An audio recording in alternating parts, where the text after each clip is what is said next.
This case has shocked the world. A century-old crime, a murder that devastated an entire nation. But in the end, science proved one man's execution was a terrible mistake. It's me. This is the story of George Pullman. In 1910, George Pullman was the toast of London. He'd made a fortune importing timber and hardware. And now he lived in a 1910 mansion that seemed straight out of a fairy tale. Ho, ho, ho! Just one problem.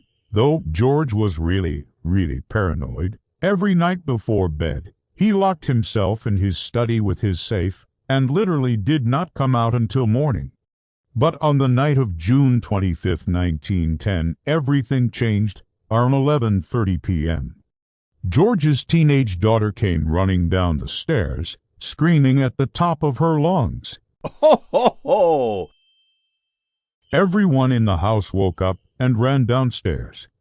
They could hear George's muffled screams followed by a thud. Nobody dared enter the room.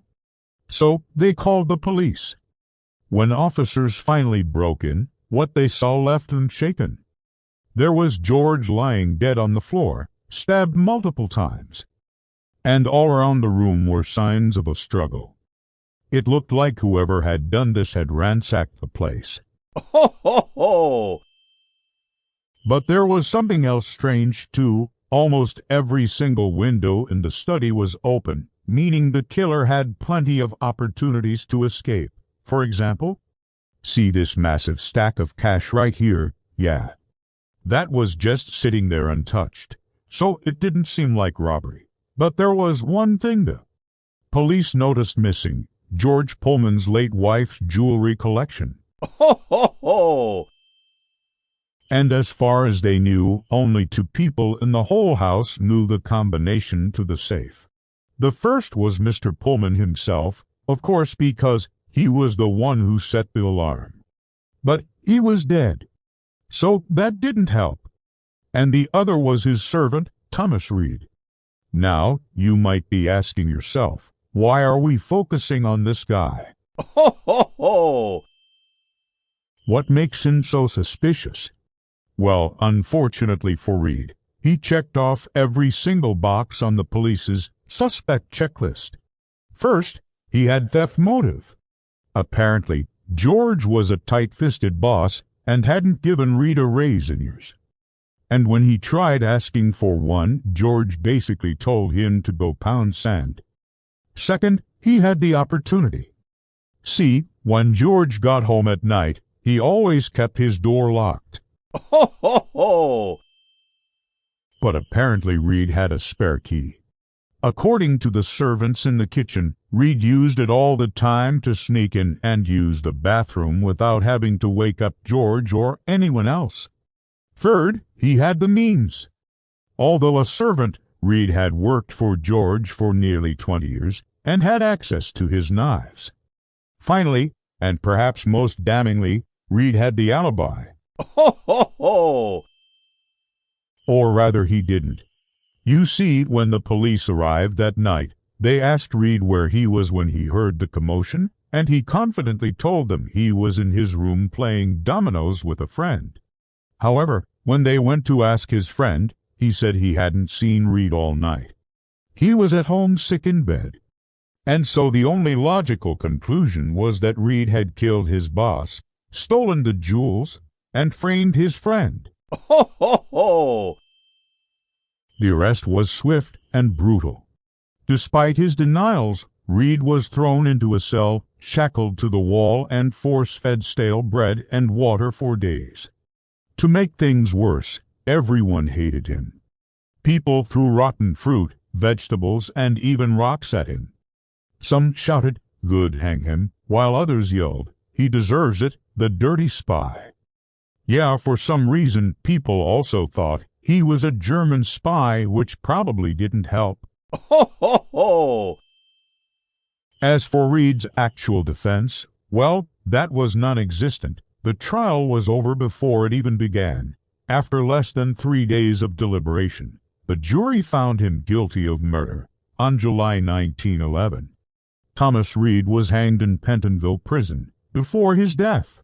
He insisted on writing his own speech, which he smuggled out to his sister. Here's what it said. Ho, ho, ho! My sentence is one of the most awful sentences that can befall any human being, and yet my conscience is clear and I am quite innocent. I protest my innocence with my last breath. He was buried in an unmarked grave in a London cemetery for the next 100 years. Everyone believed he was guilty. Ho, ho, ho! That was until 2022. You see, thanks to new technology, forensic scientists were able to extract DNA from the bloodstains on the floor of Pullman's study. What they found was shocking. The blood didn't belong to George Pullman. It belonged to his nephew, Albert Croft. You see, back in 1910, Albert was down on his luck. He gambled away his money, and his wife left him. So he needed some cash. Ho, ho, ho! And when he heard about his uncle's collection of rare and valuable jewels, he hatched a plan. On June 25, 1910, Albert snuck into George's house with a key he'd stolen from the coat closet. As George slept, Albert opened the safe, grabbed the jewelry, and slipped into his uncle's study to hide the loot.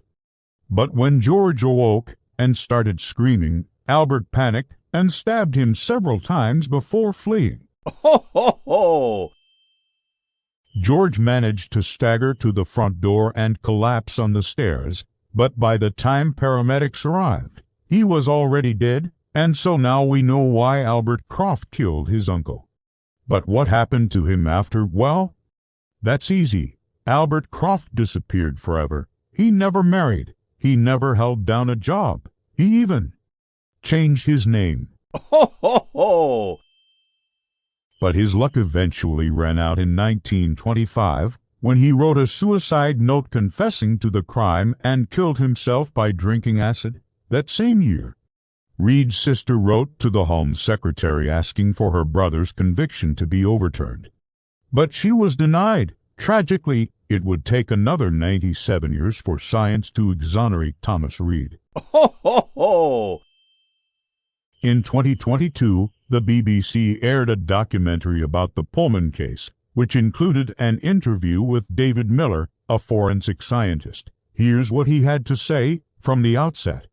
I believed Thomas Reed was innocent. I felt his conviction was a miscarriage of justice. Even if there had been no DNA result, I still think he was innocent. Ho, ho, ho!